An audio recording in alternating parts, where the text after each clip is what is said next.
नमस्कार, मैं Sonali Kulkarni crime petrol सतर्क के इस नए अध्याय में आपका स्वागत करती हूँ। राजनीति एक भंवर है जिसमें कौन कब डूबेगा कोई बता नहीं सकता। आज का हमारा केस भी एक ऐसा ही असाधारण केस है जिसे सॉल्व करना लगभग नामुमकिन था।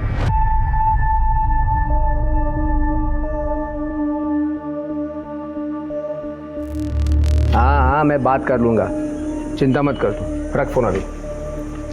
आओ।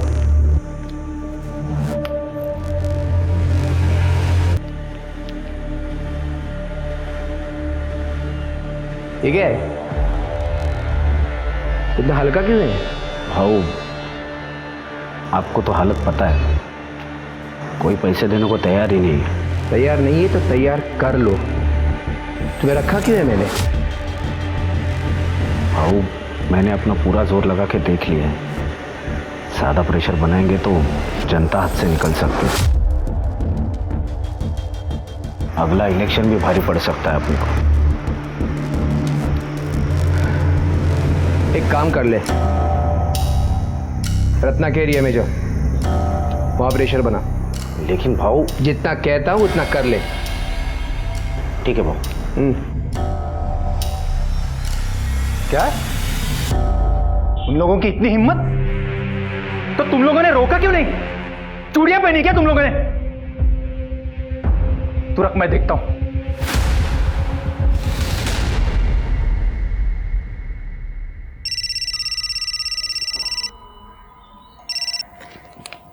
हाँ रत्ना, कैसी हो? मैं बिल्कुल ठीक नहीं हूं। तुम्हारे पति हमारे एरिया में आके वसूली कर रहे हैं, जरा संभालना उन्हें। हाँ, मैं बात करती हूँ उनसे।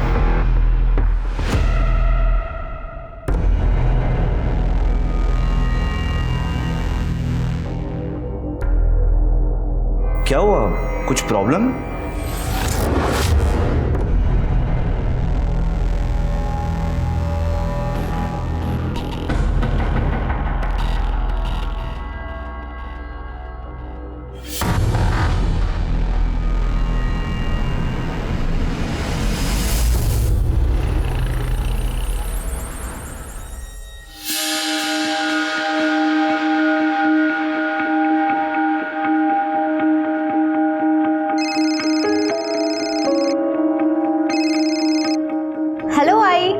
हेलो बेटा, कैसी है तू?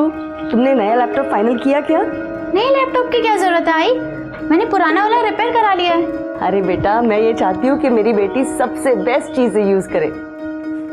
क्या एक माँ का ऐसा सोचना गलत है? ओके बाबा, आपका इमोशनल ड्रामा। अच्छा सुनो, आपको जो चीज खुशी दे आप वो करो। और हाँ, मेरे लिए पूरन पोली बना के रखना। घर आते ही सबसे पहले मैं पूरन पोली खाऊंगी, वो भी आपके हाथ की। अरे ये मैं कैसे भूल सकती हूँ, पूरन पोली बन जाएगी, बस तू जल्दी आ जाना। I miss you. Miss you too आई। बाय। जी बोलिए, क्या हालचाल? क्या शॉप ओनर को हफ्ते के लिए मारा? नहीं, चमन जी सुनिए, मैं इनकी तरफ से आपसे माफी मांगती हूँ। हाँ, मैं आज ही बात करती हूँ उनसे। जी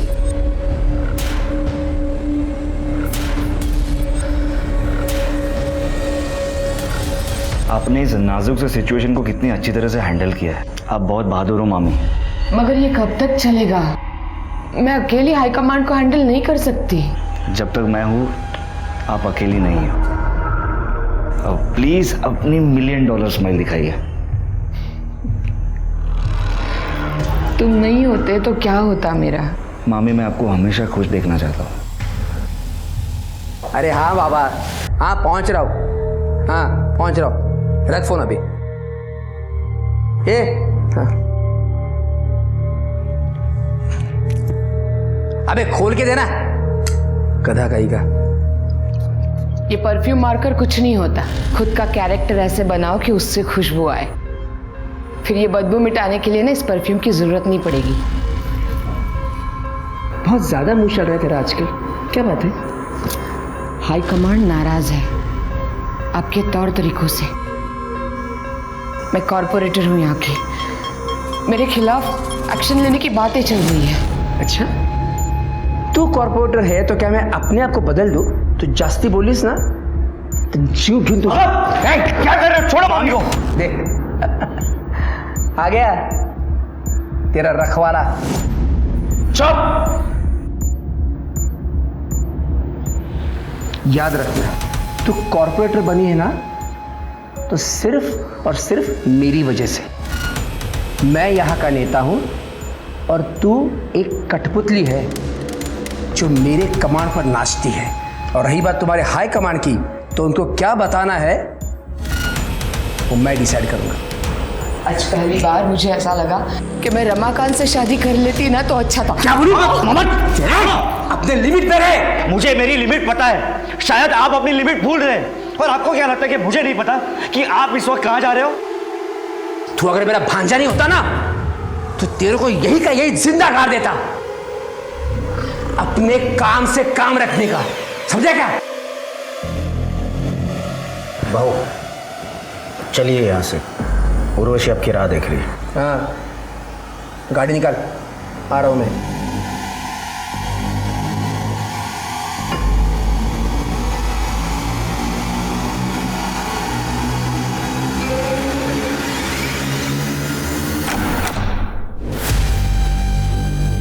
उर्वशी, क्या कर रही है तू इसके साथ है?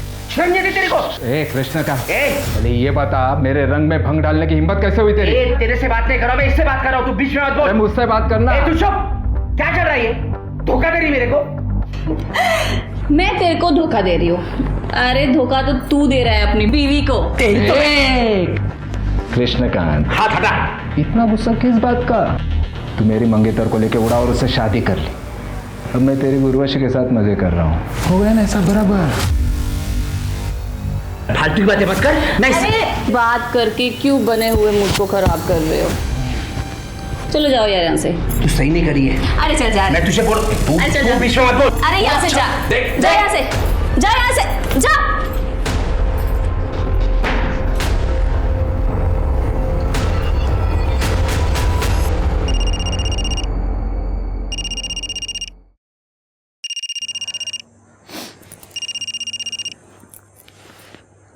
हेलो। हाँ मामी, आप ठीक तो है ना? हाँ मैं ठीक हूँ। तुम कैसे हो? मैं अच्छा हूँ, आप बस अपना ख्याल रखिए। हाँ।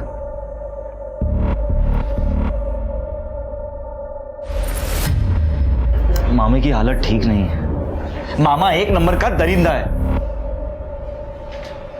तुझे क्या लगता है मुझे पता नहीं है? कृष्णा दादा ने हमारे खानदानी जमीन के साथ क्या कर लिया सबको पता है। तुझे पहले भी कहा था दूर रहे उनसे, पर तू है कि वहीं पड़ा रहता है। आई मैं पॉलिटिक्स में करियर बनाना चाहता हूँ, इसीलिए मामी की छत्र छाया में सब सीख रहा हूँ। तो किसी और को गुरु बना ले और मामी को ऐसी हालत में छोड़ दूँ? सपना के लिए तेरी इतनी परवाह तेरी परेशानी का कारण बन जाएगी एक दिन। देखो बेटा, तू शादी करके सेटल हो जा। कितनी लड़कियों के रिश्ते आ रहे हैं तेरे लिए। नहीं आई, मुझे भी कोई शादी होती नहीं है। अरे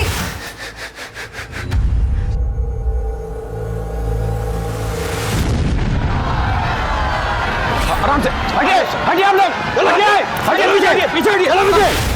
रमाकांत जी को जान से मारने की गई कोशिश। रमाकांत जी जो कुछ सेकंड से ब्लास्ट की चपेट में आने से बच गए।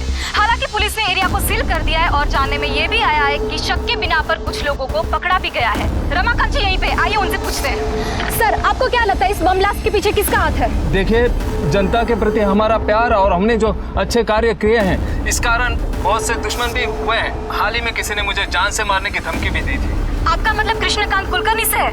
देखिए, ये आप लोग कह रहे हैं, बल्कि जनता कह रही, मैं नहीं कह रहा। आज यहाँ मंच पर जाते हुए भीड़ में कुछ लोग हमारा सम्मान करना चाहते थे, उस कारणवश मंच तक जाने में हमें देरी हुई और बॉम्ब ब्लास्ट हो गया। तो देखा आपने कैसे रमाकांत ने कृष्णकांत कुलकर्णी पर सीधा निशाना साधा है। रमाकांत और कृष्णकांत कुलकर्णी की 2 साल पुरानी दुश्मनी है और ये बात जनता से छुपी नहीं है।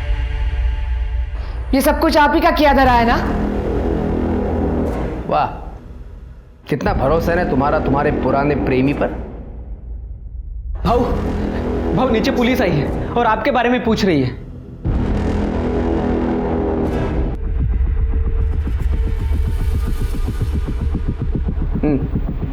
बताओ क्यों आए हो यहाँ पे? बॉम्ब ब्लास्ट में आपका हाथ है।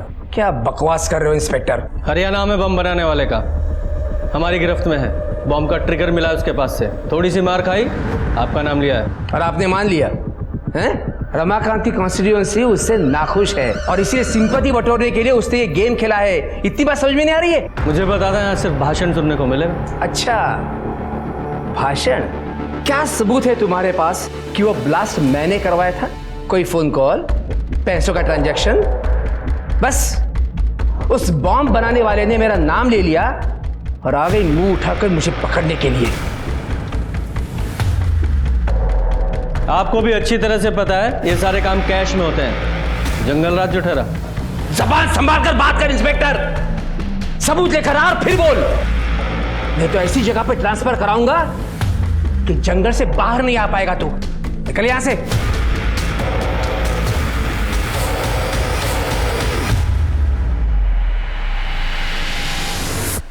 इंस्पेक्टर साहब,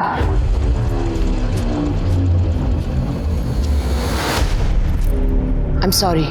देखिए, इस तरह का घमंड भरा बर्ताव हम रोज ही देखते हैं, लेकिन आप यहाँ की कॉर्पोरेटर हैं, ये आपकी इमेज के लिए अच्छा नहीं है। वैसे भी इनकी गुंडागर्दी के खिलाफ कई कंप्लेन है हमारे पास। ये इंस्पेक्टर,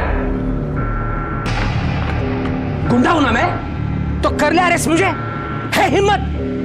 अरे चमचे हो तुम लोग रमाकांत के। आओ, शांत रहो तुम्हें। आप लोग चले जाइए, मैं रिक्वेस्ट करती हूँ।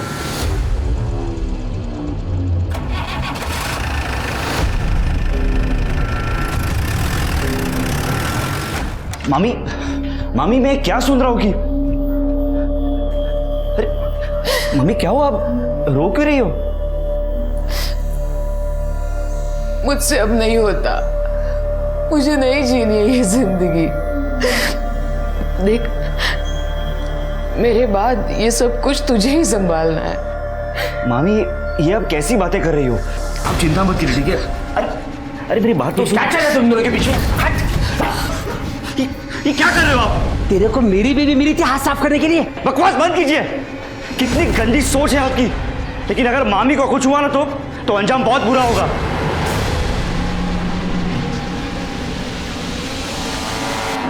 जिन लोगों ने बम ब्लास्ट करवाया था पुलिस ने तो उनको पकड़ लिया है, लेकिन मास्टरमाइंड अभी भी पकड़ा नहीं गया है।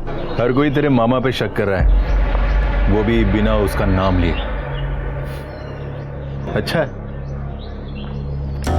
पर मामा जी का कहना है कि ये ब्लास्ट उन्होंने नहीं करवाया। और रमाकांत जिंदा, इस बात का बहुत दुख है तुझे। कहीं इस ब्लास्ट में तेरा तो कोई लेना देना नहीं है ना?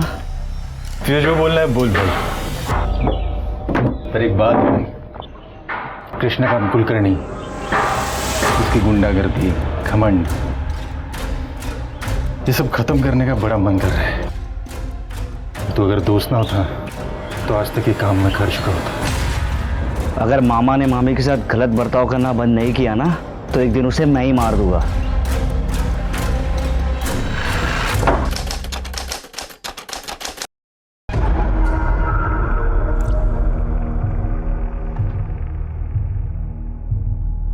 अरे प्रधान साहेब, सांगितलं ना तुम्हाला, काम हो जाएगा। हाँ, अच्छा। ये कौन सी फाइल है? ये मैंने पढ़ ली है, तो हमेशा की तरह चुपचाप साइन कर ले उसके ऊपर। इतनी लेट?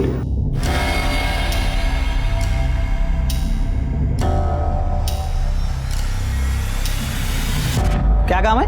वो मैडम को सम्मानित करना था। हाँ, मैडम अंदर।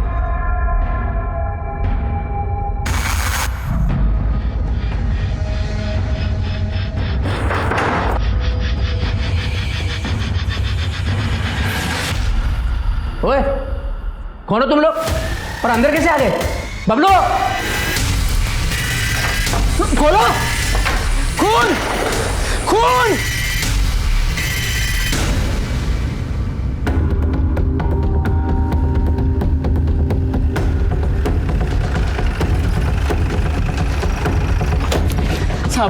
साहब अंदर गोली चली है साहब। साहब दरवाजा बंद है, दरवाजा बंद है। तोड़ो से, जरा चेक करो। सर, ये तो मर चुके हैं। सर ये जिंदा है। खड़े, एम्बुलेंस को फोन करो। सर सर इन्हें 3 गोलियां लगी हैं। सर इन्हें भी गोली मारी गई।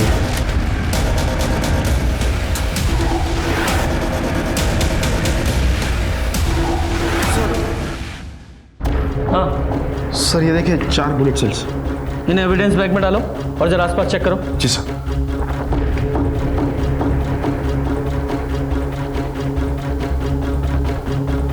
चेक करो जरा। जी सर, ये कलेक्ट करता हूँ सर।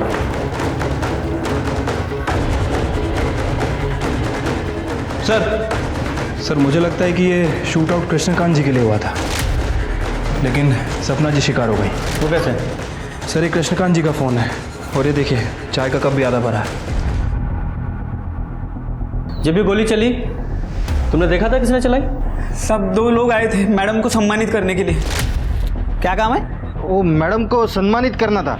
हाँ मैडम अंदर। अब रोज इतने सारे लोग आते हैं सब, मैं ठीक से देख नहीं पाया सब। जब ये शूट आउट हुआ घर में कौन कौन था? भाऊ, मैडम और अनिकेत। अनिकेत कहाँ है वो? साहब उनका फ़ोन ट्राई कर रहा हूँ लेकिन लग ही नहीं रहा है। शिरके, जब ये शूट आउट हुआ ये अनिकेत यहीं पर था लेकिन अभी गायब है। हमें एक बुलेट शेल वहां पे मिला। शिरके, ऐसा लगता है कि वो 5वीं गोली उस अनिकेत को लगी है और वो भी वहां। उसके बाद वो अनिकेत वहां से भागा और उसके पीछे पीछे शूटर्स भी। और ये मुझे केस पॉलिटिकल राइवलरी का लग रहा है। इनका सबसे बड़ा पॉलिटिकल राइवल वो रमाकांत है। सर रमाकांत से पूछताछ करनी पड़ेगी।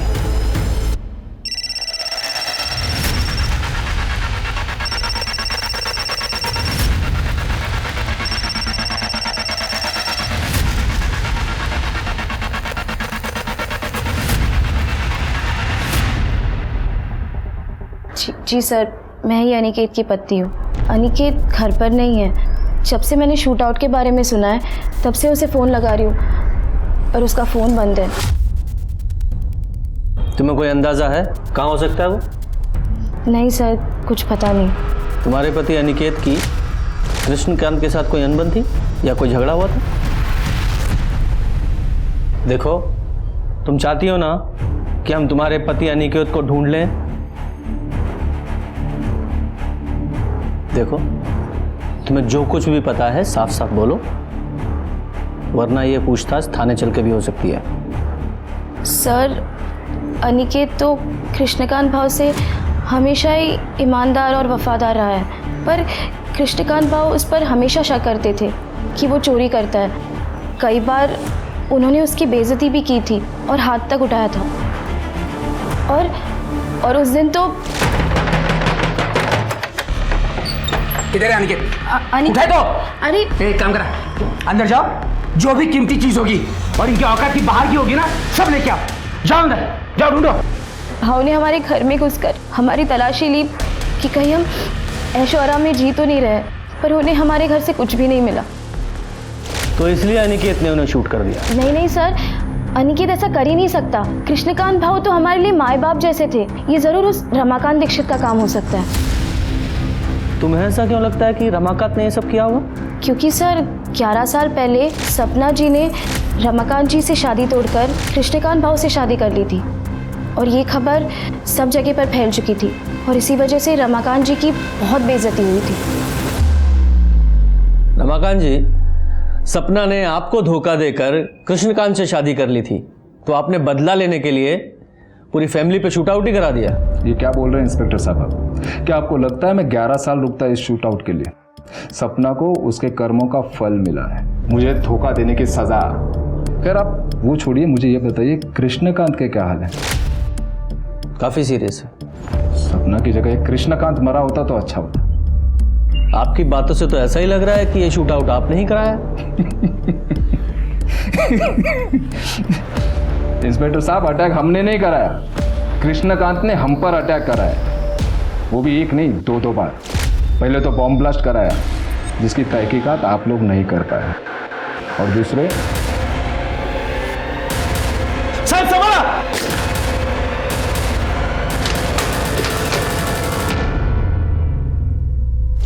तो फिर आपने कृष्णकांत के खिलाफ इस शूट आउट की कंप्लेंट क्यों नहीं कराई?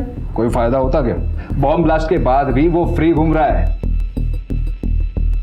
जब सपना ने कृष्णकांत से शादी कर ही ली थी तो फिर उसके पास क्या मोटिव था कि वो आपकी जान ले? क्योंकि पार्टी ने हमें एमएलए का टिकट दिया था और उसकी बीवी को कॉर्पोरेटर का।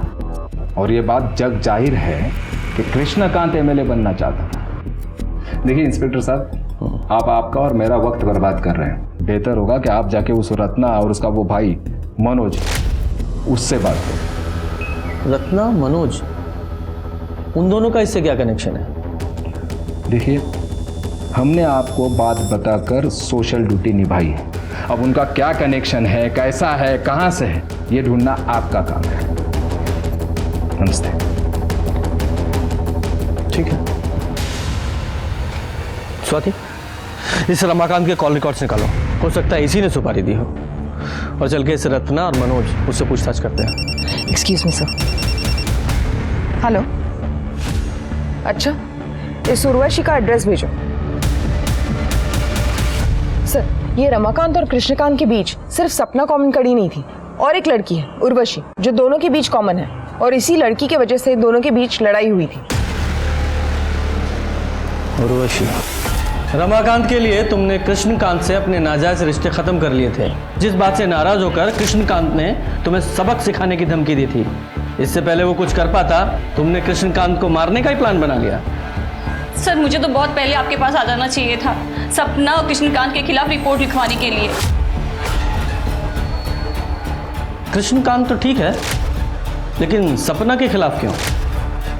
सर, सपना कुछ दिन पहले मेरे घर पे आई थी। मेरे पति से दूर रह, समझी?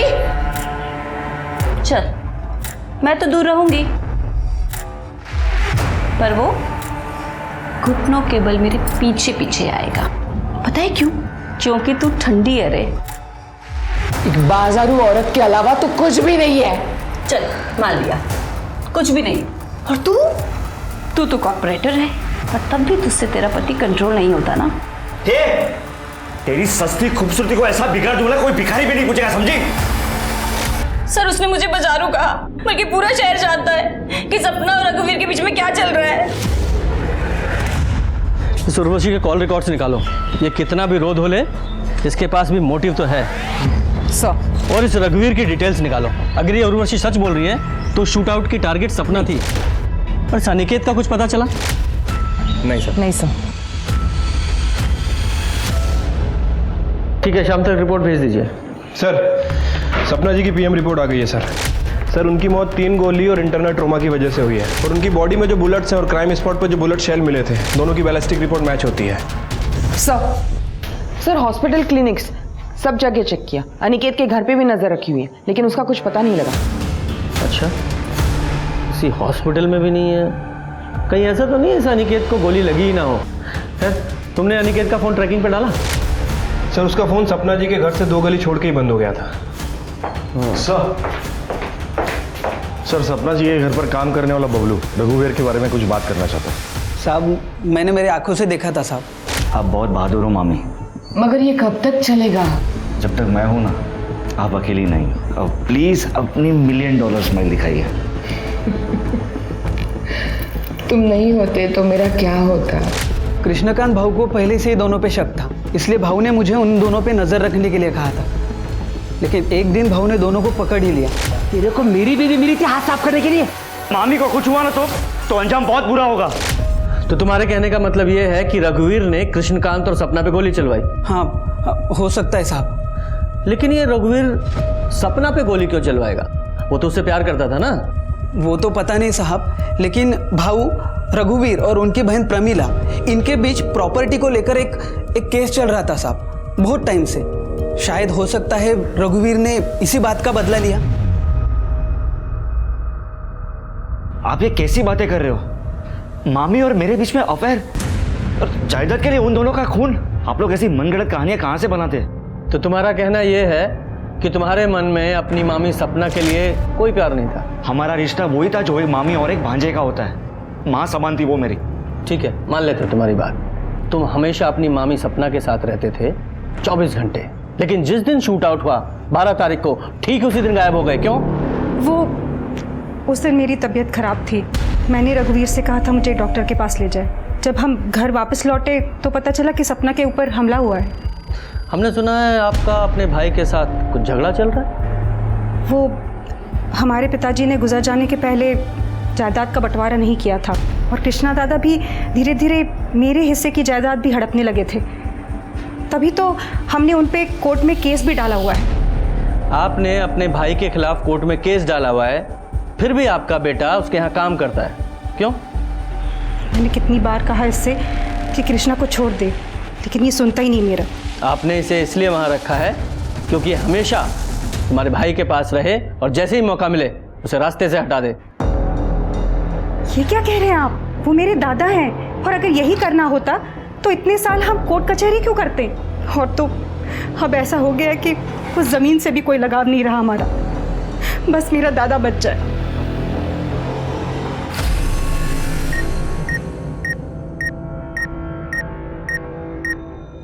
कृष्णकांत को सपना और रघुवीर के रिश्ते पर शक था, तो इस बात की पूरी संभावना है कि यह शूट आउट कृष्णकांत ने ही कराया हो। लेकिन इस शूट आउट में गोली उसको भी लगी है और हो सकता है कि यह काम अनिकेत ने किया हो, इसलिए वो अंडरग्राउंड है। हो सकता है वो गोली अनिकेत को लगी हो, पर उसका घाव इतना सीरियस ना हो कि उसे हॉस्पिटल में भर्ती होने की जरूरत पड़े, इसलिए वो अंडरग्राउंड है। सर सोर्सेस से पता चला है उर्वशी का अश्लील वीडियो सोशल मीडिया पे हाल फिलहाल में लीक हुआ है। लोगों का कहना है कि कृष्णकांत उसे वापस पाना चाहता था, इसलिए उसने ये वीडियो लीक किया था। उर्वशी? सर एक एंगल ये भी हो सकता है कि उर्वशी ने कृष्णकांत जी पे हमला किया और सपना जी मर गई। हाँ, लेकिन ये एक्चुअल में शूट आउट किसने कराया, उसके लिए उन दोनों शूटर्स का पकड़ा जाना बहुत जरूरी है। जल्दी पकड़े जाएंगे सर, मैंने खबरियों को ऑलरेडी काम पे लगा रखा है। गुड। सर, गोमती नगर के पुराने घर से बदबू आने की शिकायत लोगों ने की है।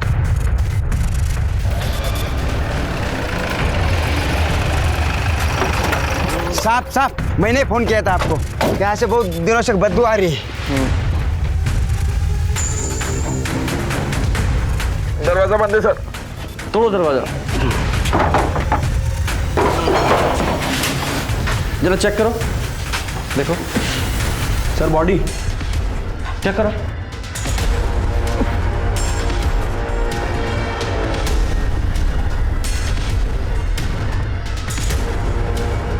सर ये तो अनिकेत है। वो जो 5वीं गोली थी वो इसी को लगी है, ये कंफर्म है। बैलिस्टिक को बोलो जल्दी से जल्दी रिपोर्ट दे। इसके जेबें वगैरह चेक करो, कुछ मिलता है क्या? सर ये देखिए, शूट आउट वाले दिन से किसका फोन आया था?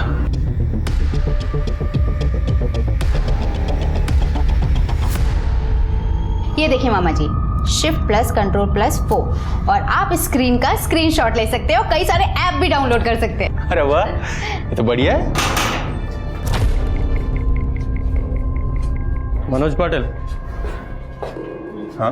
12 अगस्त जिस दिन सपना जी के यहाँ शूट आउट हुआ था, तुमने अनिकेत को इतने सारे कॉल क्यों किए थे?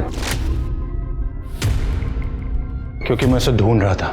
सपना और कृष्णा पर जो अटैक हुआ था ना, उसके बाद वो बच के निकल के भाग गया। मैंने सोचा उसे ढूंढकर मार दूं।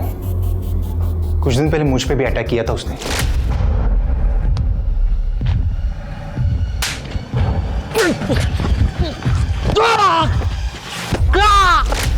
मामा, आप किसी को मारना चाहते थे? ये अनिकेत ने तुम पर अटैक क्यों किया था? उसकी हाई कमांड में कंप्लेंट कर दी थी मैंने। हमारे एरिया में आके हफ्ता वसूल कर रहा था वो। तुम्हारा एरिया? हफ्ता वसूली? कैसे पॉलिटिशियन है आप लोग? मतलब जनता की सेवा करने के बजाय हफ्ता वसूलते हैं। इसका मतलब सपना के कत्ल में तेरा हाथ था? बोल ना, काय बोलता थे? नहीं ताई, मी काहीच केलं नहीं है। मैं बिल्कुल निर्दोष हूँ, मैंने कुछ नहीं किया है। वो तो पता चल जाएगा। Arrest him.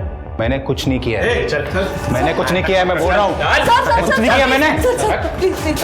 सर मेरा भाई ऐसा नहीं कर सकता, वो सिर्फ झूठ बोलता है, उसको अपने गुस्से में कंट्रोल नहीं है। मैंने उसे बहुत समझाने की कोशिश की पर समझता ही नहीं है वो। बेचारी सपना बहुत अच्छी थी वो। सर मैंने तो मनोज के बारे में उससे बात भी की थी। मनोज बहुत झूठ बोलता है, बात बात पे गुस्सा करता है। उसे समझना चाहिए ना, मेरे बाद सब उसी को तो संभालना है। हाँ मैं समझती हूँ, लेकिन सोल्यूशन क्या है इसका? वो तो आपकी एक बात नहीं सुनता। तुम रघुवीर से बात करो ना, वो दोनों अच्छे दोस्त हैं, शायद वो रघुवीर की बात मान जाए। ठीक है।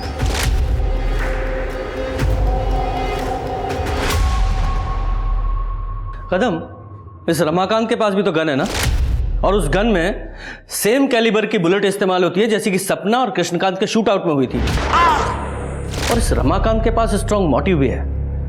जी सर, रमाकांत ने उसकी गन बैलिस्टिक एग्जामिनेशन के लिए दी है। वैसे देख के लगता तो नहीं कि वो गन हाल फिलहाल में यूज हुई होगी। बैलिस्टिक के बाद पिक्चर क्लियर हो जाएगी। सर मुझे मनोज पे शक है, मनोज का भी हाथ हो सकता है शूटआउट में।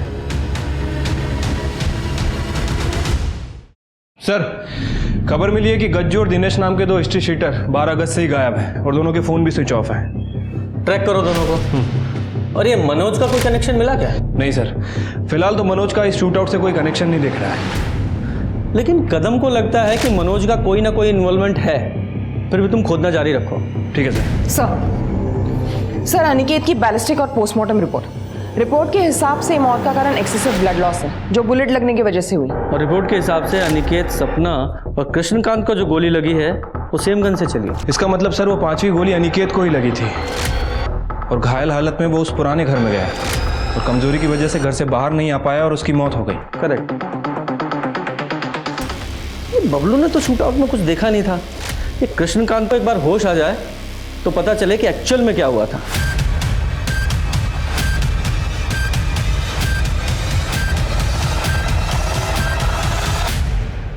क्या हुआ? सर, कृष्णकांत जी की मौत हो गई। पुलिस के पास एक आखिरी सहारा था, एक ऐसा आई विटनेस जो पुलिस को शूटआउट के डिटेल्स दे सके। लेकिन कृष्णकांत के मरने के बाद पुलिस की वो उम्मीद भी खत्म हो गई। किसी और सस्पेक्ट से भी पुलिस को कोई पुख्ता जानकारी हाथ नहीं लगी। कहते हैं विक्टिम की आत्मा न्याय के लिए पुकारती है और कभी-कभी ये आवाज़ दुनिया तक पहुंच भी जाती है। 1 साल बाद इस केस के बारे में कुछ ऐसा ही हुआ।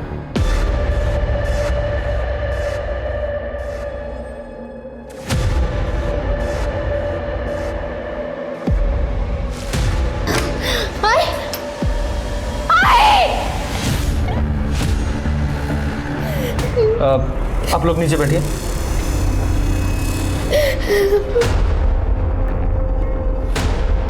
बॉडी को पोस्टमार्टम के लिए भेजो।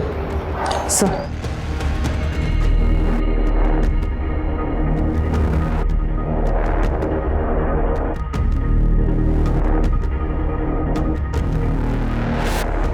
पहले सपना और कृष्णकांत का मर्डर, अब ये रत्ना, इसकी मौत। ये पॉलिटिक्स भी हर एक किसी को रास नहीं आती है। सर, ये सुसाइड नोट मिला ऊपर। पढ़ो।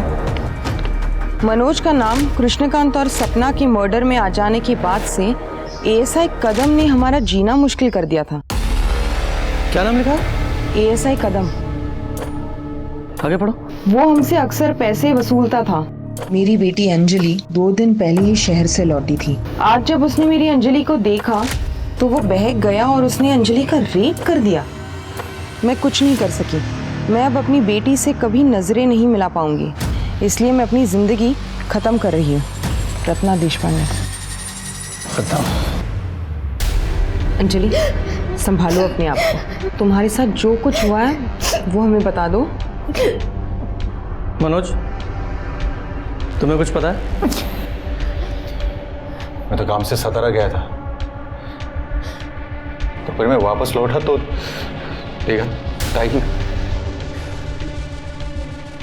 अंजलि, देखो, जो भी तुम्हारे साथ या तुम्हारी मम्मी के साथ हुआ उसे हम बदल तो नहीं सकते, लेकिन इतना ज़रूर करेंगे कि जिसने भी ये सब कुछ किया है उस कल्प्रिट को सज़ा ज़रूर मिले। लेकिन उसके लिए तुम्हें सब कुछ बताना पड़ेगा, प्लीज़।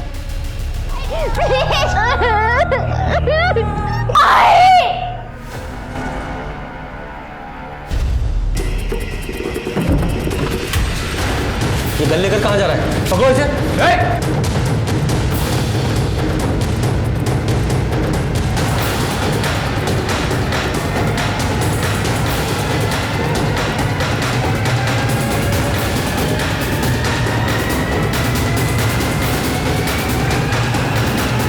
कभी दे बच्ची है वो। मार दूंगा तेरे को। नहीं नहीं मनोज मनोज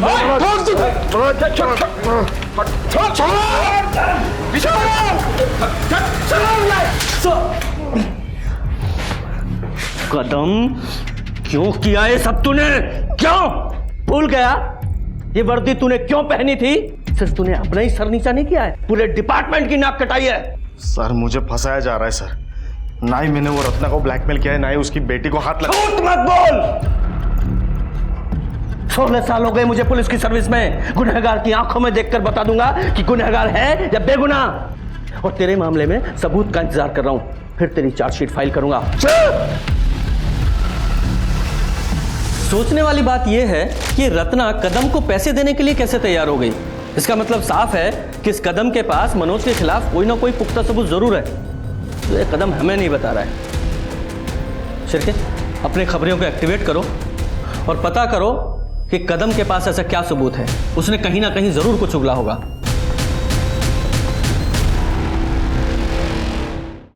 जी सर, मैं प्रेशर समझ रहा हूं, हम पूरी कोशिश कर रहे हैं। सर खबर मिली है कि इस कदम ने पास के गांव में सुपारी लेकर एक मर्डर किया है और ऐसे ही कई काम वो रमाकांत के लिए कर चुका है। तो फिर हो सकता है कि रमाकांत ने कदम को ही सपना के मारने की सुपारी दी हो, क्योंकि सपना ने रमाकांत को धोखा जो दिया था। हो सकता है सर, लेकिन रमाकांत इस बात से अभी तक इनकार कर रहा है और हमारे पास भी रमाकांत के खिलाफ कोई पुख्ता सबूत नहीं है और उसकी गन की बैलिस्टिक रिपोर्ट भी नेगेटिव आई है। पर कोई ना कोई तो ऐसी कड़ी होगी जो इस रमाकांत और कदम को जोड़े। 12 अगस्त को तो मैं छुट्टी पे था सर, मेरी शादी की सालगिरह थी। और उसी छुट्टी का फायदा उठाकर तूने 2 शूटर्स को सपना का मर्डर करने के लिए भेज दिया। अब ये बता, वो गन कहां से ली? क्योंकि हमें पता है वो तेरी सर्विस गन तो नहीं थी। सर आप जबरदस्ती मुझसे कुछ भी कबूल नहीं करवा सकते। सर अंजलि की मेडिकल रिपोर्ट। सर अंजलि की बॉडी पे जो सीमेंट ट्रेसेस मिले हैं वो कदम के सीमेंट से मैच करती है। सबूत चाहिए था ना, ये रहा सबूत। अंजलि का रेप तू नहीं किया है। आखिरकार एएसआई कदम ने अंजलि के रेप के जुर्म को कबूल किया। उसके पास मनोज के खिलाफ कोई सबूत नहीं थे, फिर भी वो रत्ना को ब्लैकमेल कर रहा था।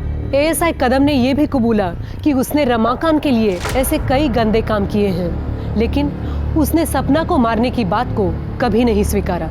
अब पुलिस के सामने ये सवाल था कि सपना, कृष्णकांत और अनिकेत का कातिल कौन है।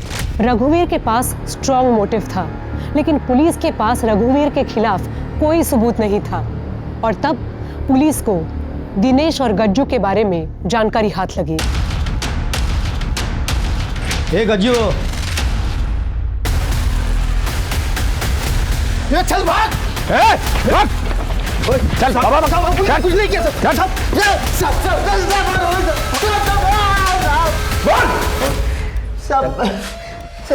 साहब वो मनोज ने अपन को पैसा दिया था साहब, तो गन खरीदने के लिए, ताकि अपन सपना को ठोक सके साहब। सपना को मरवाने की मुझे भी सुपारी मिली थी, इसलिए मैंने दिनेश को और कज्जू को काम पे लगा दिया। किसने दी थी सुपारी?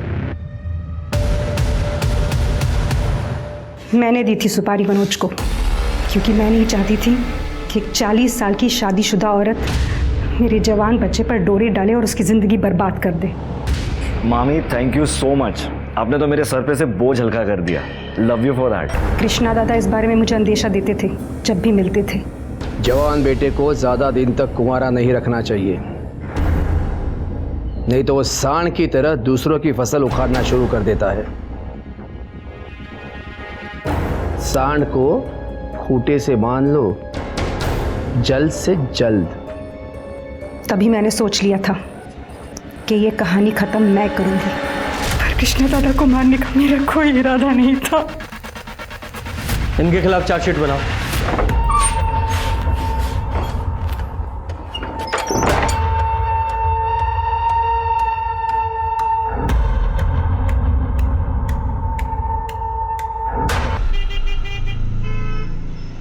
देखिए सर, ये सब क्लियर है सर। मैं ऑलरेडी स्टडी कर चुका हूँ मनोज जी।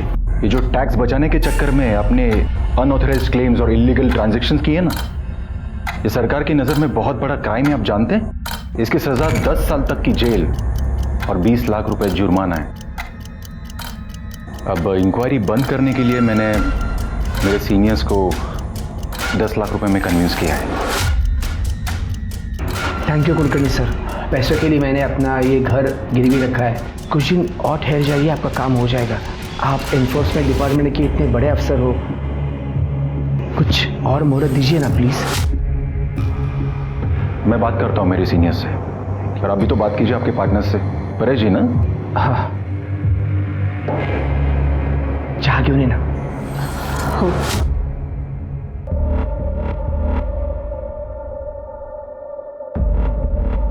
मनोज जी, आपकी बेटी वैष्णवी कहाँ है? वो दिखाई नहीं दे रही। बहुत खूबसूरत है वो अपने दोस्त के घर पर गई है, कल आ जाएगी।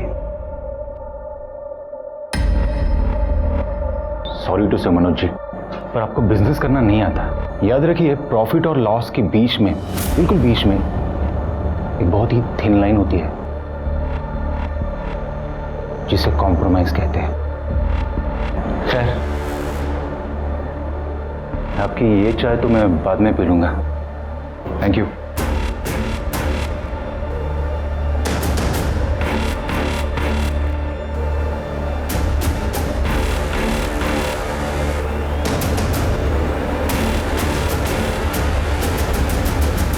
पता नहीं परेश फोन क्यों नहीं उठा रहा है। नमस्कार, मैं सोनाली कुलकर्णी आपका स्वागत करती हूँ क्राइम पेट्रोल सतर्क के इस नए अध्याय में। किसी ने सच ही कहा है, किसी भी देश की तरक्की, अस्मिता उस देश में रहने वाली नारी की स्थिति से नापी जाती है। आज हम एक ऐसा rarest of the rare case लाए हैं जो रिश्ते और विश्वास की परिभाषा के बिल्कुल विरुद्ध है। एक ऐसा घिनौना सच जिसकी हम कल्पना भी नहीं कर सकते। सिंधुदुर्ग के सावंत नगर में वैष्णवी गायकर रहती थी। उसके सपने बड़े और उम्मीदों से भरे थे।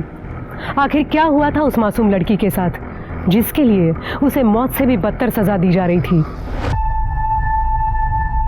आई आई आई अगर क्या है? मुझे मुंबई में जॉब मिली है, मल्होत्रा डिजाइनर्स के यहाँ। मुंबई की बहुत बड़ी डिजाइनर कंपनी है। I am so happy. अगर बाबा नहीं मानेंगे। भाई आप मना लेना ना बाबा को, ऐसी अपॉर्चुनिटी बार बार नहीं मिलती है। तू जानती है ना बाबा को। आप रुको, बाबा को आने दो, मैं मनाती हूँ। लगता है बाबा आ गए।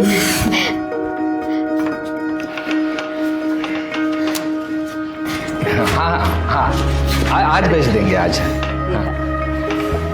नमस्कार। Thank you.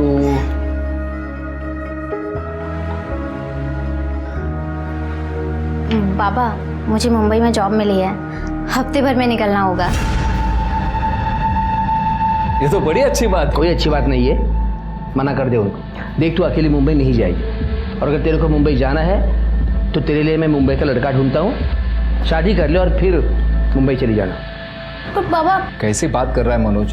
बच्ची जिंदगी में आगे बढ़ रही है और तू उसके पैरों में शादी की बेड़ियां बांध रहा है। परेश, तुला माहिती नहीं है। भाऊजी, ये नहीं समझेंगे। खानदान परंपरा यही नजर आता है इनको। हाँ, नजर आता है, इसलिए तो मुझे अपनी मर्यादा पता है, और हर एक को अपनी मर्यादा का पता होना जरूरी है। तुझे मुंबई जाना है, शादी कर ले और फिर आराम से मुंबई चली जाना। That's final. बाबा,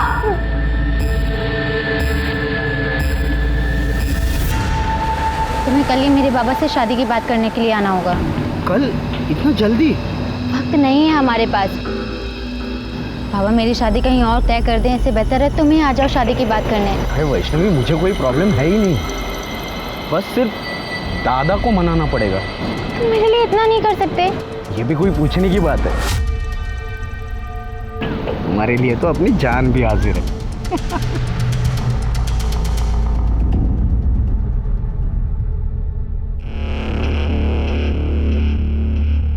वैष्णवी, अरे वाह, इतना सज धज के कहाँ जा रही है? कहीं जा नहीं रही हूँ, ऋषि आ रहा है अपने भाई के साथ घर पे शादी की बात करने के लिए, उसी का वेट कर रही हूँ।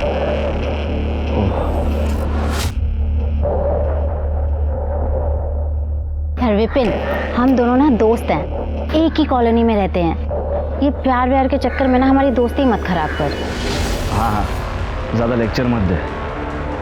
All the best.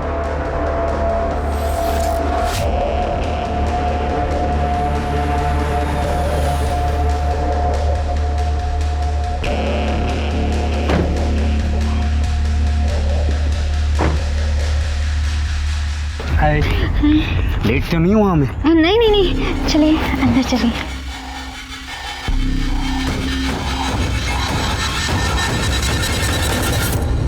मनोज बाबू, परेश बाबू, पहले हमारे बीच जो कुछ भी हुआ उसे भूल जाते हैं। ये दोनों एक दूसरे से बहुत प्यार करते हैं, शादी करना चाहते हैं।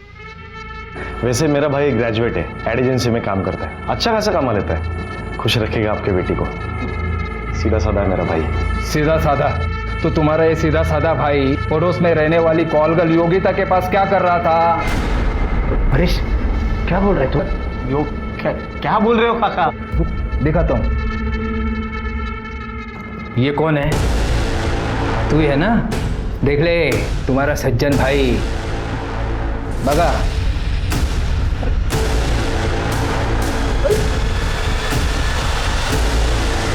हरीश, ये फोटो तुम्हारे पास कैसे आई? अरे योगा योग साला, 4 महीने पहले तुम सब लोग शिरडी गए थे। उस वक्त सावंतवाड़ी में मेरी मीटिंग तय हुई थी, तो मैं तुम्हारी बाइक लेने के लिए यहाँ आया था, तब इसको देखा था मैंने।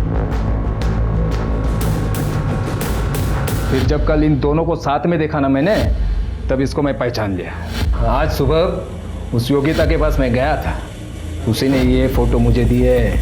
सुन, एक लड़का है ऋषि कोलवनकर, क्या तू जानती है उसे?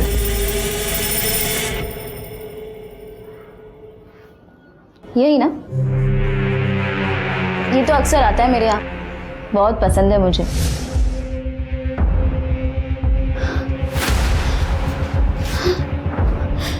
वैष्णवी, वैष्णवी मेरी बात सुनो। जा। अरे निकाल।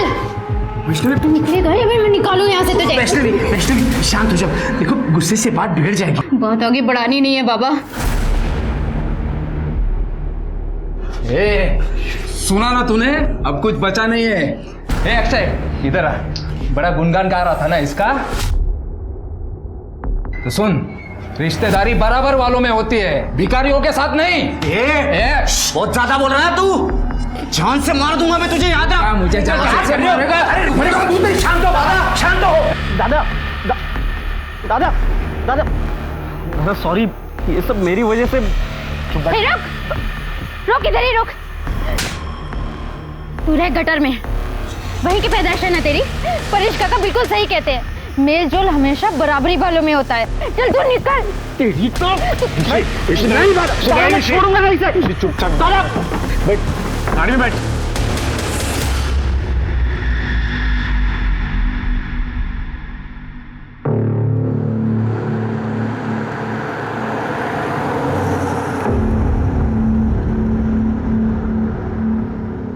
मुझे ना बड़ा मजा आ रहा है तुझे ऐसे देखने में। वैसे तेरे हिस्से का आधा प्यार तो तेरा आशिक मुझे कर ही चुका है, अब तू और मैं बराबर।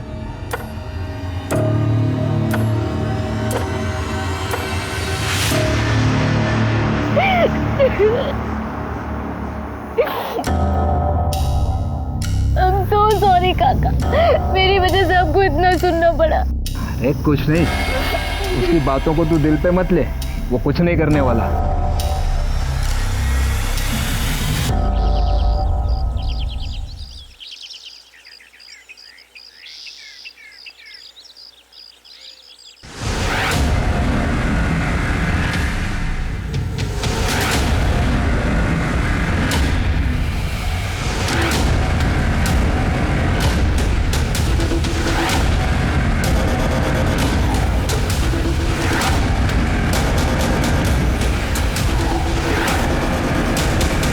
शिरके, जरा चेक करो, और तुम लोग जरा आसपास चेक करो, कुछ मिलता है क्या? सर, इसके सर पे काफी गहरी चोट है, बॉडी पे और कहीं कोई स्ट्रगल का निशान नहीं है। Mobile, wallet, sir pan card, Aadhaar card,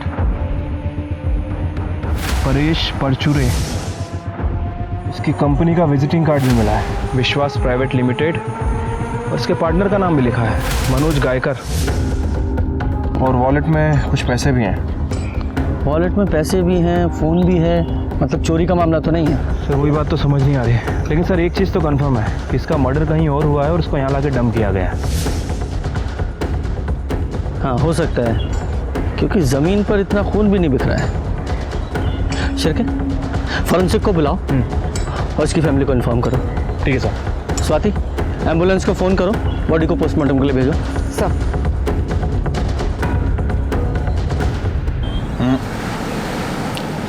वक्त बहुत कम बचा है आपके पास मनोज जी। देखिए फिर क्या है ना, ये केस अगर मेरे हाथ से निकलकर मेरे सीनियर के पास चला गया ना, तो फिर मैं भी कुछ कर नहीं पाऊंगा। कुलकर्णी सर, मैं कोशिश कर रहा हूँ। तो थोड़ी सी कोशिश आपकी बेटी वैष्णवी को भी करने दीजिए। क्या है, धंधे में एक दूसरे की मदद करना ही तरक्की का तरीका होता है। और आपकी बेटी वैष्णवी तो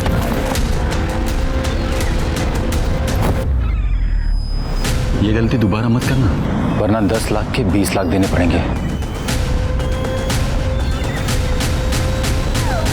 क्या क्या परेश का खून हो गया? अरे देवा, कैसे? परेश जी को आप कैसे जानते थे? अरे सर, वो मेरे भाई जैसा था। एक्चुअली हम दोनों की एक छोटी सी कंपनी है। हमारे एरिया के काफ़ी सारे लोग दुबई में रहते हैं। वो वहाँ से पैसे भेजते हैं और हम उन पैसों को इंडियन करेंसी में कन्वर्ट करके उनके घर वालों को देते हैं 2% कमीशन काटकर। हमने सुना है कि आप दोनों पार्टनर्स के बीच में कुछ अनबन चल रही। हाँ, छोटे मोटे प्रॉब्लम्स तो होते ही रहते हैं ना पार्टनर्स के बीच में, और उसकी वजह थी सर। एक्चुअली परेश को सट्टा खेलने की आदत थी और इसकी वजह से अकाउंट से काफ़ी सारे पैसे उसने निकाले थे। बस उसकी वजह से बहुत नुकसान सहना पड़ता था। तो इस वजह से तुमने अपने पार्टनर की जान ले ली? सर मैंने परेश को नहीं मारा, आप विश्वास कीजिए सर। एक मिनट। हाँ पूजा बेटा, वैष्णवी को जल्दी घर भेज देना। हाँ। क्या? लेकिन उसने तो कहा था वो तेरे घर जा रही है। ठीक है, तो आओ थांबा एक मिनट।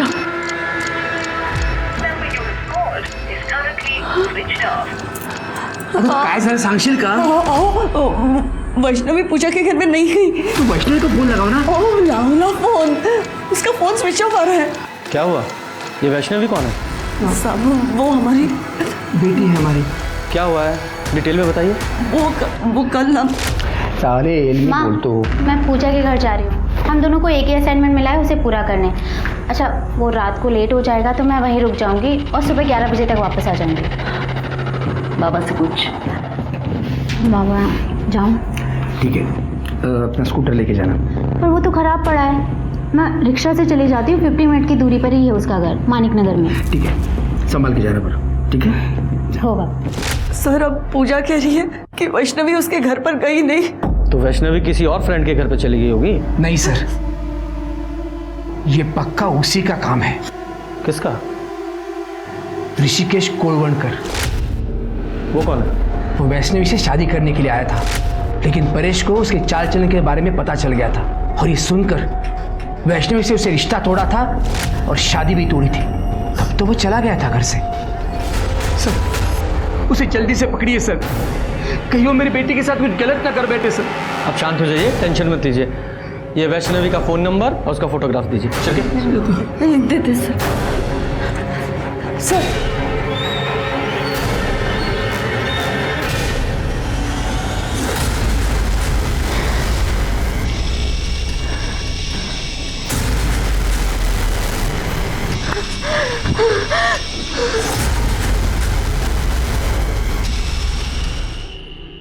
शिरके, इनकी कंपनी के अकाउंट्स, सारे बिजनेस रिकॉर्ड, सारे फोन्स, उनकी लोकेशन सब चेक करो।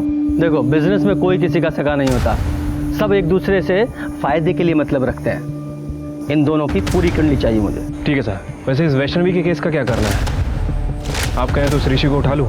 हाँ उठाओ, लेकिन मुझे लगता है कि ये दोनों मियाँ बीवी झूठ बोल रहे हैं। झूठ बोल रहा है। एक तरफ तो कह रहे हैं कि इनकी बेटी वैष्णवी अपनी किसी पूजा नाम की फ्रेंड के साथ असाइनमेंट करने के लिए गई थी, और दूसरी तरफ ये भी बोल रहे हैं कि उसे ऋषि ने गायब किया है। अब ये बताओ, इनकी बेटी वैष्णवी खुद घर पे बोल के गई थी वो अपनी किसी फ्रेंड के साथ सारी रात रुकने के लिए जा रही है। क्यों?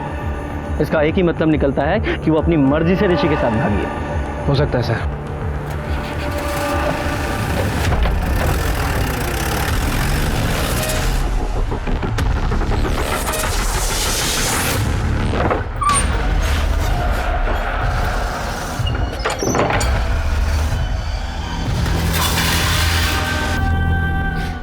सर, परेश की पोस्टमार्टम रिपोर्ट के हिसाब से उसकी मौत 10 तारीख को करीब 3 से 4 बजे के बीच हुई।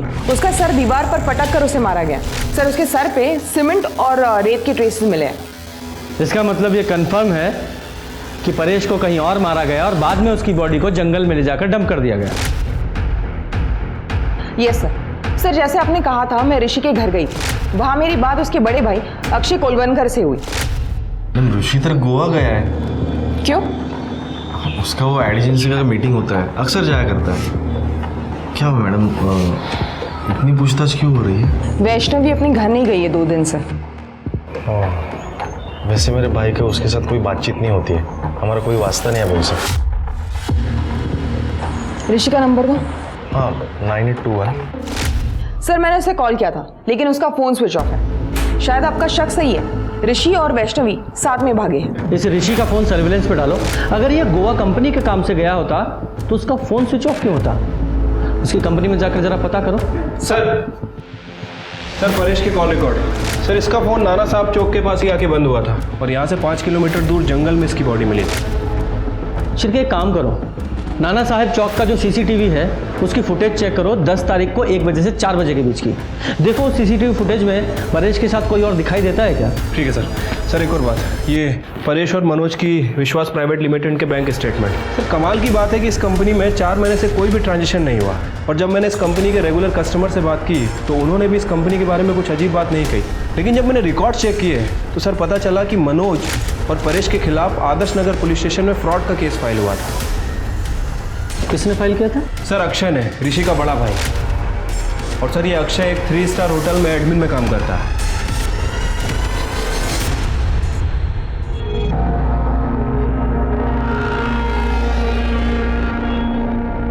अब क्या हुआ सर? परेश परचूरे को जानते हो? उन्हें कैसे भूल सकता हूँ सर। परेश भाऊ और मनोज भाऊ, उन्होंने 1 साल पहले मेरे 3 लाख रुपए डुबाए। कैसे? सर, मैं पहले दुबई में काम किया करता था, तब मैं विश्वास प्राइवेट कंपनी के थ्रू घर पे पैसे भेज दिया करता था। तब वो 2% कमीशन लिया करते थे सर। फिर मेरी कॉन्ट्रैक्ट खत्म हुई, मैं घर पे वापस आया। फिर मैंने कैलकुलेशन की सर, उन्होंने 3% से कमीशन लिया था। 3 साल 1% ज़्यादा, मतलब थोड़ा थोड़ा अमाउंट करके 3 लाख रुपए हो गए थे सर। मैं उनसे बात करने के लिए उनके घर पे चला गया। तेरा कोई पैसा नहीं है हमारे पास। देखो परेश भाऊ, मुझे पैसों की ज़रूरत है, मुझे मेरा पैसा दे दो प्लीज़। कौन सा पैसा? तेरी जॉब जाने का फ्रस्ट्रेशन यहाँ आके मत निकाल। चल चल निकल यहाँ से। परेश भाऊ देखो, हाथ में रहो आप, गुस्सा मुझे भी आता है। क्या कर लेगा तू? अरे क्या कर लेगा? गली का कुत्ता है, कुत्ता। शहर मत कर रहे। चल निकल यहाँ से। चल परेश भाऊ, बात को चल। सर, तब मैंने आदर्श नगर पुलिस स्टेशन में कंप्लेंट भी लिखवाई थी, लेकिन उसका आगे कुछ हुआ नहीं। ये मनोज और परेश ने तेरे पैसे डुबाए तो तूने परेश को रास्ते से हटा दिया? नहीं सर, वो तो 1 साल पहले की बात है। मेरी अच्छी खासी जॉब चल रही है सर यहाँ पे। एक बात बता, तुम लोगों में इतनी कहा सुनी हुई, फिर भी तू वो मनोज की बेटी वैष्णवी का हाथ मांगने गया तेरे भाई के लिए? सर, मैं जितनी नफरत उनसे करता हूँ ना, उससे कई ज़्यादा प्यार मेरे भाई से करता हूँ सर। उसकी खुशी के लिए मैंने मेरा मन बदल दिया सर, लेकिन उन लोगों का नहीं बदला। रिश्तेदारी बराबर वालों में होती है, भिखारियों के साथ नहीं।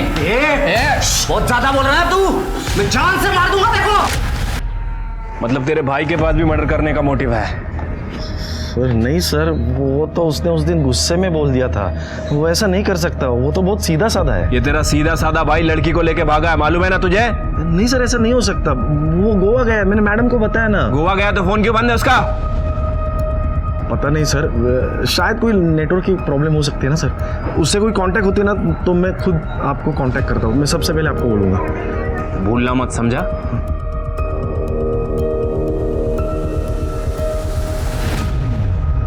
सर, हो सकता है कि ये ऋषि और वैष्णवी एक साथ भागे हों और परेश ने उन्हें देख लिया, फिर ऋषि और परेश का झगड़ा हुआ हो और ऋषि ने परेश का मर्डर कर दिया। पॉसिबिलिटी तो है, क्योंकि 10 तारीख को 1:30 बजे से 2 बजे के बीच में वैष्णवी ऋषि दोनों का फोन अपने अपने घर पे स्विच ऑफ हुआ। मतलब उन्हें पहले से पता था कि उन्हें कब और कहाँ मिलना है और कहाँ जाना है। हाँ सर, कॉल रिकॉर्ड्स के हिसाब से 5 से 10 तारीख के बीच वैष्णवी और ऋषि में अक्सर कॉल्स हुए। इसका मतलब है दोनों में सुलह हो चुकी थी। शिरके, एक काम करो, ऋषि और वैष्णवी के फोटोग्राफ्स आसपास के सभी पुलिस स्टेशन में सर्कुलेट करो। बोलो जहां भी दिखे तुरंत अरेस्ट करें। ठीक है सर।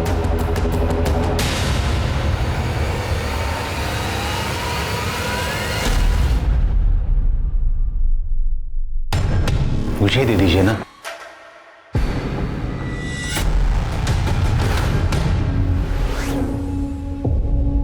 वाह, खूबसूरती की तारीफ ना हो ना तो तौहीन हो जाती है। सुजाता, ऊपर जाओ।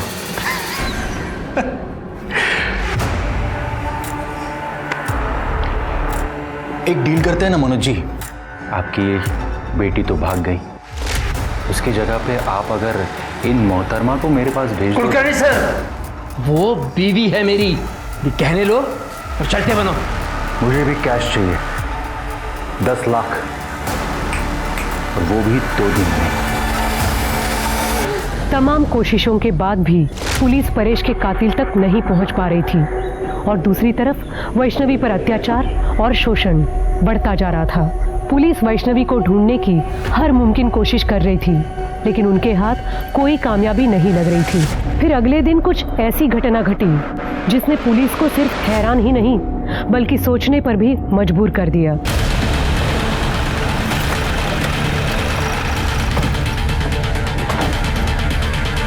सर, मैंने ही आपको फ़ोन किया था। यहाँ से स्टेशन जाने के लिए शॉर्टकट है, तो मैंने वहाँ पर एक लाश देखी, इसलिए सर आपको फ़ोन किया। किधर है सर? यहाँ पर है। करने जरा आसपास चेक करो। सर, ये तो वैष्णवी है। सर, वैष्णवी को गला दबा के मारा और सर चेहरे पे बहुत सारे वार हैं और सर हालत देख के लगता है इसके साथ सेक्सुअल असॉल्ट भी हुआ है। मेंटल और फिजिकल टॉर्चर दोनों हुआ है इसके साथ। इसकी फैमिली को इन्फॉर्म करो और फॉरेंसिक टीम को बुलाओ, बॉडी को पोस्टमार्टम के लिए भेजो।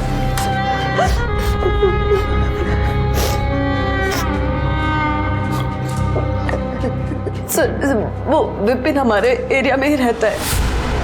मेरी वैष्णवी ने उसके प्यार को कभी एक्सेप्ट नहीं किया, फिर वो उसका पीछा करने लगा और एक दिन मेरी और ऋषि की अब बात नहीं होती। देख वैष्णवी, मैं अभी तुझसे बहुत प्यार करता हूँ, एक बार सोच ले।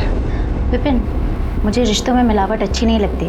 हम दोस्त हैं और हमेशा रहेंगे। क्या दोस्त दोस्त दोस्त? थक गया हो तेरा दोस्त बनकर। तो आपने पुलिस में कंप्लेन क्यों नहीं की? उस दिन के बाद उसने उसका पीछा करना बंद कर दिया। हमको लगा वो सुधर गया। यही गलती करते हैं मैडम हम लोग। क्राइम की शुरुआत यहीं से होती है। आपको उसके खिलाफ कंप्लेन करनी चाहिए थी। खैर, कहाँ मिलेगा ये विपिन? वैष्णवी को क्यों मारा? साहब, मैं उसे क्यों मारूंगा? मैं तो उससे प्यार करता था। उस पर रेप करने की कोशिश करता और बोला प्यार करता था। साहब, उस दिन मैं नशे में था। नशे में था तो कुछ भी करेगा, हैं? देख, सीधे सीधे बोल वरना डंडा डाल के उगलवाऊंगा। सर, मैं सच बोल रहा हूँ। तू ऐसा नहीं बोलेगा। कर दे, अंदर डालो इसे। सर, मेरी बात तो सुनो सर। सर, मैंने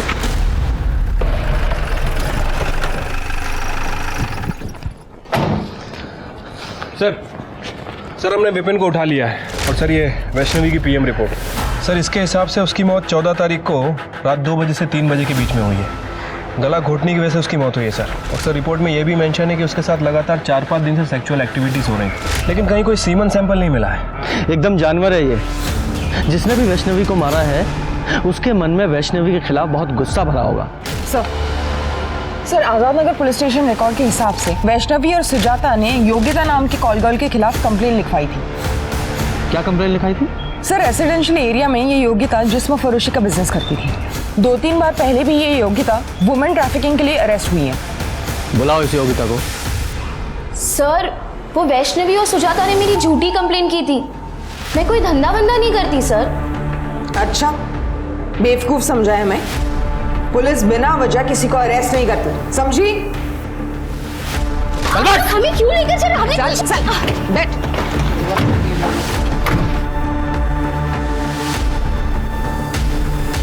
सुजाता और वैष्णवी ने तुझे अरेस्ट कराया था, तूने बदला लेने के लिए उस वैष्णवी को बेच डाला, उसे किडनैप करवा दिया, और जब वैष्णवी ने वहां से भागने की कोशिश की तो मरवा दिया उसे। सर वो धंधा मैं पहले ही करती थी, अब मैंने वो सब छोड़ दिया है, और वैष्णवी को मैंने नहीं मारा है सर। जब तक ये केस सॉल्व नहीं हो जाता शहर छोड़कर नहीं जाएगी। ठीक है सर। जाओ। स्वाति, नजर रखना इस पर। सर, हमने इस मनोज पर नजर रखी थी। पता चला है कि मनोज ने अपना घर गिरवी रख के मार्केट से 10 लाख रुपए उठाए। ये मनोज जरूर कुछ ना कुछ हमसे छिपा रहा है। हाँ सर। सर लेकिन एक बात मैंने आपसे छुपाई है। कौन सी? एक्चुअली परेश टैक्स और जीएसटी बचाने के चक्कर में पैसों की बहुत हेरा फेरी करता था। मैंने उसे बहुत बार समझाया पर उसे कभी माना नहीं। फिर एक दिन। आप लोगों को क्या लगा ये सब फ्रॉड करके आप सरकार से बच जाओगे? सॉरी सर, अब गलती हो चुकी है। आप ही बताइए क्या कर सकते हैं। 20 लाख रुपए का फ्रॉड है, इंक्वायरी तो बैठेगी। 10 साल की सजा और 20 लाख तक का जुर्माना। मैं क्या कहता हूँ, कुछ चाय पानी ले दे के मामला यहीं सेटल कर देते हैं। 10 लाख कैश। एक ईडी ऑफिसर ने आपसे रिश्वत मांगी? हाँ सर, इसीलिए मैंने अपना घर गिरवी रख के मार्केट से 10 लाख रुपए उठाए थे। नाम क्या था उस ऑफिसर का? राजेंद्र कुलकर्णी। आपके पास नंबर है उसका? हाँ। शिरके, नंबर लगाओ।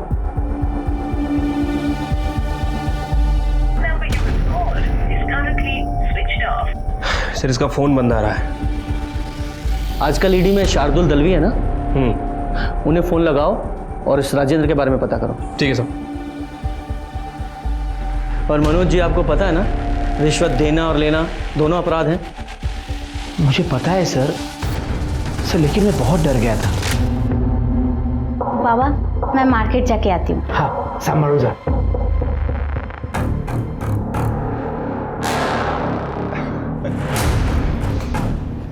आपकी बेटी मेरा मन बहलाने के लिए कुछ दिन आ जाए तो। कुलकर्णी सर, उसकी मेरी बेटी पर ही नहीं, मेरी बीवी पर भी बुरी नजर थी सर।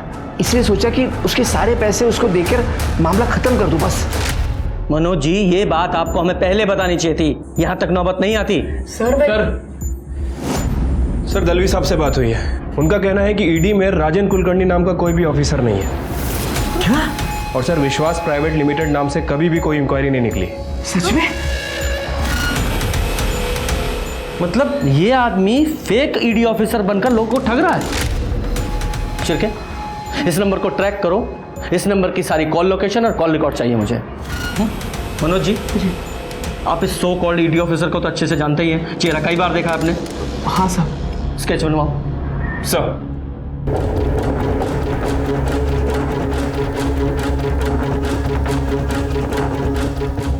सर, उस ऑफिसर का फ़ोन अभी तक स्विच ऑफ है सर, और मैंने उसके कॉल रिकॉर्ड चेक किए हैं।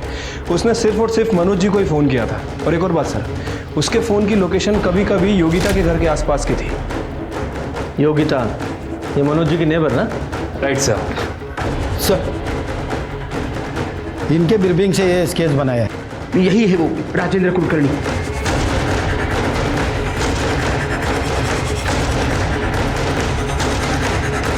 देखो, डरो मत, बताओ यही था? हाँ सर, ये एक बार आया था। ए योगिता, ये अपना पुराना दोस्त है, इसे मजा आना चाहिए।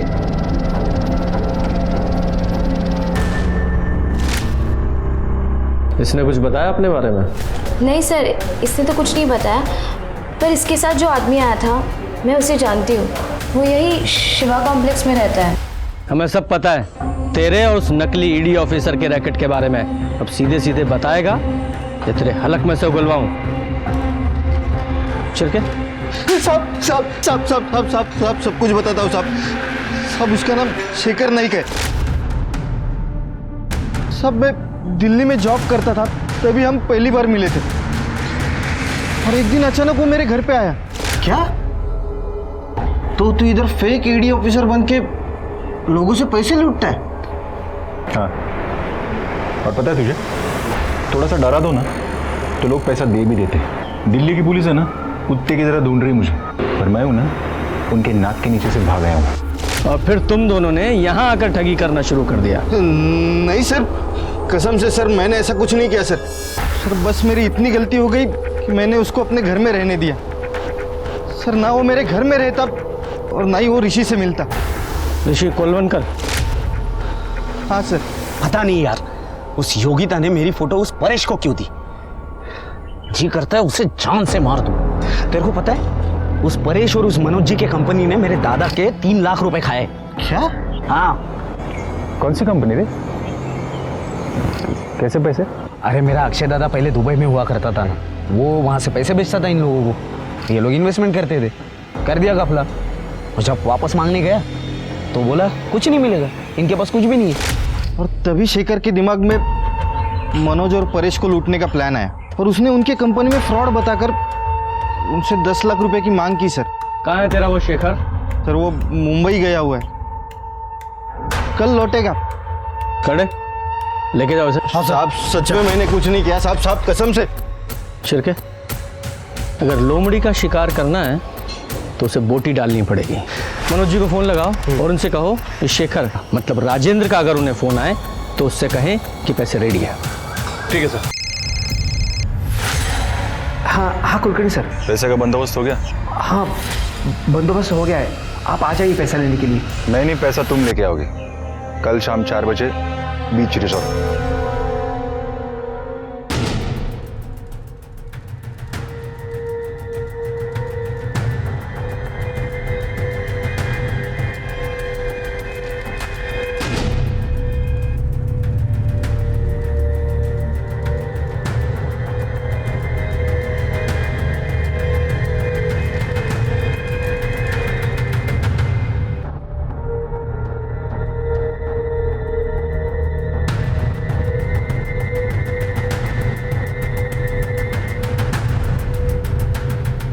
Mister Rajendra Kulkarni from ED, I card दिखाइए प्लीज। हाँ।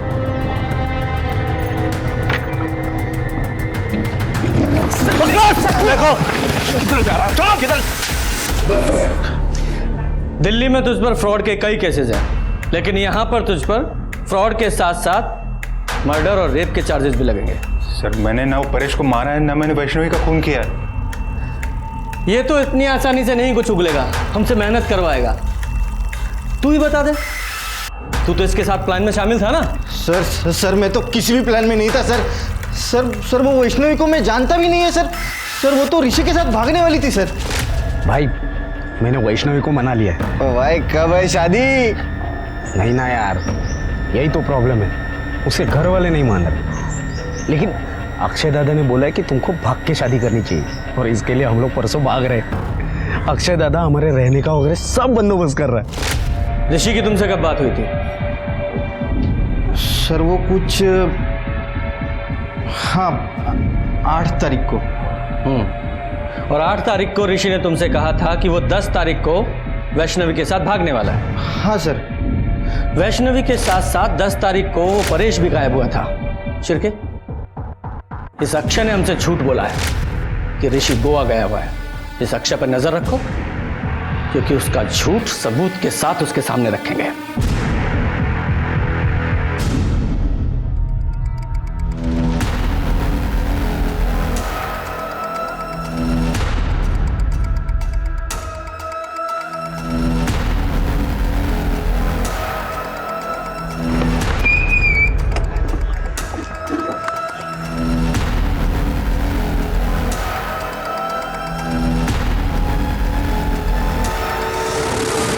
अरे दादा, लेकिन हुआ क्या?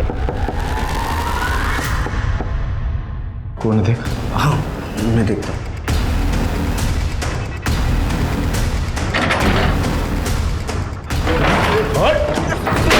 अरे साहब पकड़ो। दादा, दादा अरे सर क्यों? तुम दोनों ने मारा है ना वैष्णवी और परेश को? बोल, वैष्णवी को मारा? क्या बोल रहे हो सब? दादा आपने तो बोला हम लोग दोनों कल मुंबई जा रहे हैं ना? और आपकी उसे बात भी हुई है, वैष्णवी कल यहाँ आ रही है ना दादा। झूठ बोला है तेरे भाई ने तुझसे। 10 तारीख को वैष्णवी तुझसे मिलने के लिए निकली थी, फिर वापस घर नहीं पहुंची और सीधे 14 तारीख को हमें उसकी लाश मिली। 4 दिन तक उसके साथ ब्रूटली रेप किया गया। और पता है किसने किया? किसने? तेरे सगे भाई ने। लगा हो और सच बता। शुरू से गुस्सा आ गया था मुझे, मेरे पैसे डुबाए, मेरा और मेरे भाई का अपमान किया। अब इसको 8 तारीख को फोन आया उस वैष्णवी का, उसने बोला कि फिर अपनाएगी इसे, तब मैंने प्लान बनाया। ऋषि तुम यहाँ से सीधा वर्तक नगर के लिए निकलना, मैं वैष्णवी को उसके घर से पिकअप करता हूँ और वर्तक नगर में छोड़ता हूँ। वहाँ से तुम दोनों मुंबई के लिए निकलना, लेकिन ध्यान से अपना फ़ोन स्विच ऑफ कर लेना दोनों भी, ताकि तुम लोगों तक कोई पहुँच ना पाए। मैं पूजा के घर जा रही हूँ। हम दोनों को एक ही असाइनमेंट मिला है, उसे पूरा करने।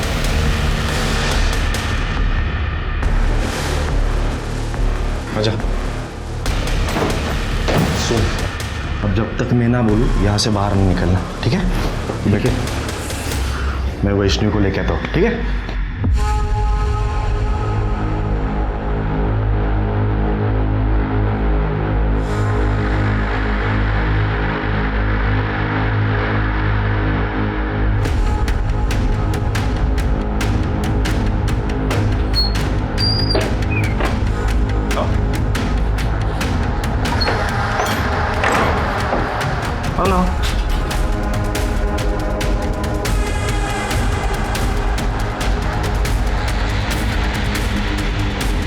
दादा अब कहाँ लेके आया मुझे?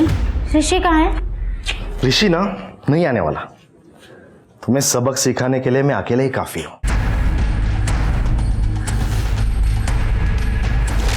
ऋषि 10 तारीख को जब वैष्णवी तुझसे मिलने यहाँ नहीं पहुंची तो फिर तू यहाँ क्यों रुका रहा? गया क्यों नहीं यहाँ से?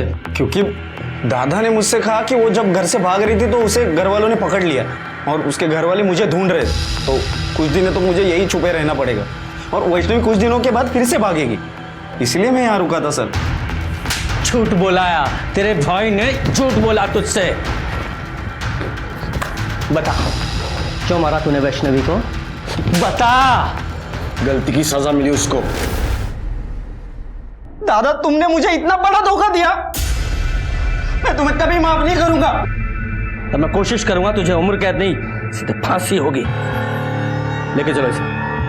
अक्षय कुलवंकर को वैष्णवी रेप केस में आईपीसी की धारा 375 और साथ ही साथ वैष्णवी और परेश के मर्डर केस में धारा 302 के तहत फांसी की सजा सुनाई गई। क्रोध अक्सर हमें गलत निर्णय लेने पर मजबूर करता है। क्रोध से अहंकार पैदा होता है और अहंकार हिंसा को बढ़ावा देता है। इसलिए क्रोधित होने से पहले उससे होने वाले परिणामों के बारे में सोचना हमारी जिम्मेदारी है। अब मैं सोनाली कुलकर्णी आपसे विदा लेती हूँ।